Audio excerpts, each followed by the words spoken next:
आजच्या व्हिडिओमध्ये आपण बघणार आहोत घरीच उपलब्ध असणाऱ्या साहित्यात अगदी 15 ते 20 मिनिटात चिकन पुलाव कसा करायचा याची रेसिपी। ही रेसिपी करण्यासाठी अजिबात जास्त वेळ लागत नाही, शिवाय अगदी कमीत कमी वेळेत आणि कमीत कमी साहित्यात हा चिकन पुलाव तयार होतो। तर जास्त वेळ न घालवता लगेचच आजच्या रेसिपीला सुरुवात करूया।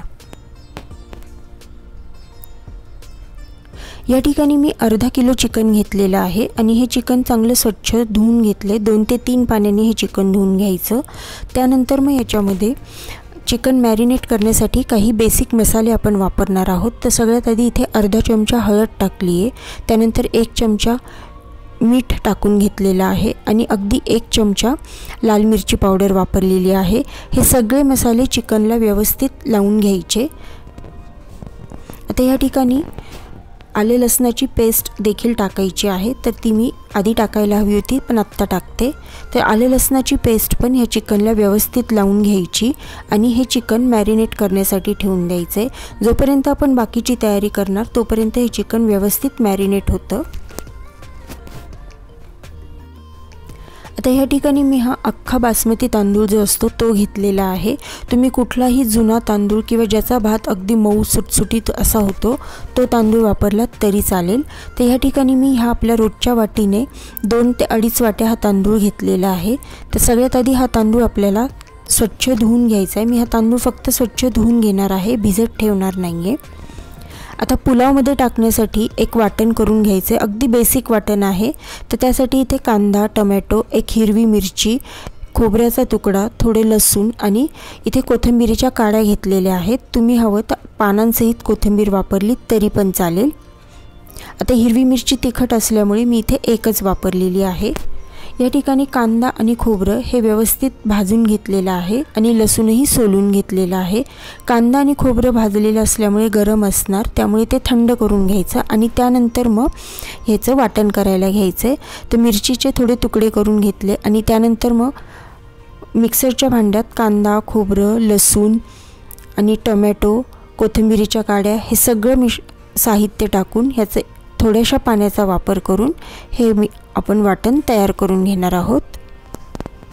तर इथे फार पाण्याचा वापर करण्याची गरज नाही, फक्त आपल्याला अगदी बारीक फाईन अशी पेस्ट याची करायची आहे, त्यामुळे इथे थोड्या पाण्याचा वापर करून हे वाटण करून घ्यायचे। आता हे वाटण परतून घ्यायचे। तर ज्या भांड्यात पुलाव करायचा आहे त्याच भांड्यात मी इथे 3 पळ्या तेल घेतलेलं आहे। त्यामध्ये आता हे जे वाटण करून घेतलेले हे सगळं वाटण परतून घ्यायचे। तर हे वाटण परतण्यासाठी एक साधारण 2 ते 3 मिनिट लागतात। तर सगळं वाटण या तेलात टाकल्यानंतर व्यवस्थित परतून घ्यायचं।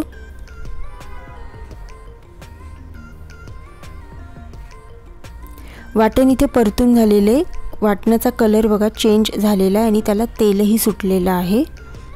आता ह्याच्यामध्ये काही पावडर मसाले टाकून घ्यायचे। तर इथे अर्धा चमचा हळद टाकलेली आहे। त्यानंतर जो आपला साठवणीचा काळा मसाला असतो तो इथे 2 चमचे टाकलेला आहे। मसाला तुम्हाला कितपत पुलाव तिखट बनवायचा आहे त्यानुसार हे मसाल्यांचं प्रमाण ठेवा। आता इथे मी अर्धा चमचा लाल मिरची पावडर टाकली आहे आणि त्यानंतर इथे अर्धा चमचा बिर्याणी मसाला टाकला आहे। आता इथे मी खडे मसाले तेलामध्ये परतून मग ते वापरलेले नाही आहेत, कारण खूपदा काय होतं की ते खडे मसाले खाताना दाताखाली येतात आणि ते आमच्याकडे आवडत नाही। त्यामुळे मग इथे मी खडे मसाले वापरण्याऐवजी बिर्याणी मसाला वापरलेला आहे। हा घरगुतीच बिर्याणी मसाला वापरलेला आहे।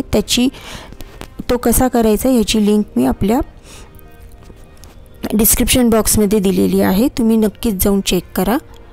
पावडर मसाले या वाटणात टाकल्यानंतर याच्यामध्ये आता चिकन टाकून घ्यायचे। हे चिकनही या मसाल्यामध्ये व्यवस्थित मिक्स करून घ्यायचे। चिकन मसाल्यामध्ये व्यवस्थित मिक्स करून झाल्यानंतर मग याच्यामध्ये आता जे आपण मगाशी तांदूळ धुवून ठेवले होते ते सगळे तांदूळ यामध्ये टाकून घ्यायचे।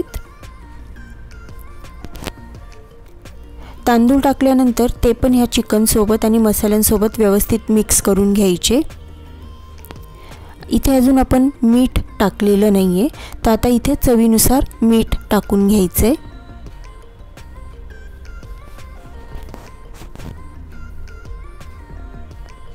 तर इथे मी 1 चमचाभर मीठ टाकलेलं आहे। मीठ टाकल्यानंतर पुन्हा एकदा हे नीट मिक्स करून घेऊ आणि आता ह्याच्यामध्ये आपल्याला हा पुलाव शिजण्यासाठी पाणी टाकायचं आहे। तर इथे तांदूळ मी 2.5 वाट्या घेतलेले आहेत। तर आणि हा जो तांदूळ आहे हा बऱ्यापैकी जुना आहे, तर तो तांदूळ शिजण्यासाठी पाणीही जास्त लागतं, त्यामुळे मी इथे जवळपास 5 वाट्या पाणी टाकून घेतलेलं आहे। पाणी टाकल्यानंतर हे सगळं एकदा परत मिक्स करायचं आणि त्यानंतर ह्या पुलावला किंवा हे जे चिकन आणि तांदूळ आहे ह्याला व्यवस्थित उकळी येऊ द्यायची। याला उकळी येऊ लागली की गॅस कमी करायचा, याच्यावर झाकण ठेवायचं आणि हा पुलाव शिजू द्यायचा आहे। तर हा पुलाव शिजण्यासाठी एक 12 ते 13 मिनिट लागतात। एक साधारण 12 ते 13 मिनिट झालेले आहेत आणि चेक करूया। तर हे पुलाव एकदम छान शिजलेला आहे। जे तांदूळ इथे चेक केले तर तांदूळही अगदी व्यवस्थित शिजलेले आहेत आणि जे चिकन आपण चेक केलं तर चिकनही अगदी व्यवस्थित शिजलेलं आहे आणि जे तांदूळ आहेत ते अगदी मोकळे असे शिजलेले आहेत, फार त्याचा गचकाही झालेला नाही आहे किंवा कच्चेही राहिलेले नाही आहेत। पुलाव सर्व करूयात। तर असा हा चिकन पुलाव जास्त भांड्यांचा पसारा न करता कमीत कमी वेळेत आणि कमीत कमी साहित्यात आज इथे बनवून दाखवलेला आहे। तुम्ही पण नक्कीच करून बघा, तुम्हालाही नक्कीच आवडेल आणि करण्यासाठी फार वेळही लागलेला नाही आहे। अगदी 20 मिनिटात हा पुलाव इथे तयार झालेला आहे आणि याच्यातलं जर आपण लेग पीस चेक केला तर तोही अगदी व्यवस्थित शिजलेला आहे आणि ज्या भांड्यात आपण हा पुलाव बनवलेला होता त्या भांड्याच्या तळाशी जर चेक केलं तर बिलकुलही हा जो तांदूळ आहे हा खाली लागलेला नाही आहे। त्याच्यामुळे ह्याच्यात जे पाण्याचं प्रमाण वापरलं ते अगदी योग्य वापरलेलं होतं। जेवढे तांदूळ होते त्याच्या दुप्पट हे प्रमाण घेतलेलं होतं। व्हिडिओ जर आवडला असेल तर व्हिडिओला लाईक करा, शेअर करा, कमेंट करून सांगायला विसरू नका आणि चॅनलवर नवीन असाल तर चॅनलला नक्कीच सबस्क्राईब करा। परत भेटूया पुढच्या नवीन व्हिडिओमध्ये, तोपर्यंत धन्यवाद।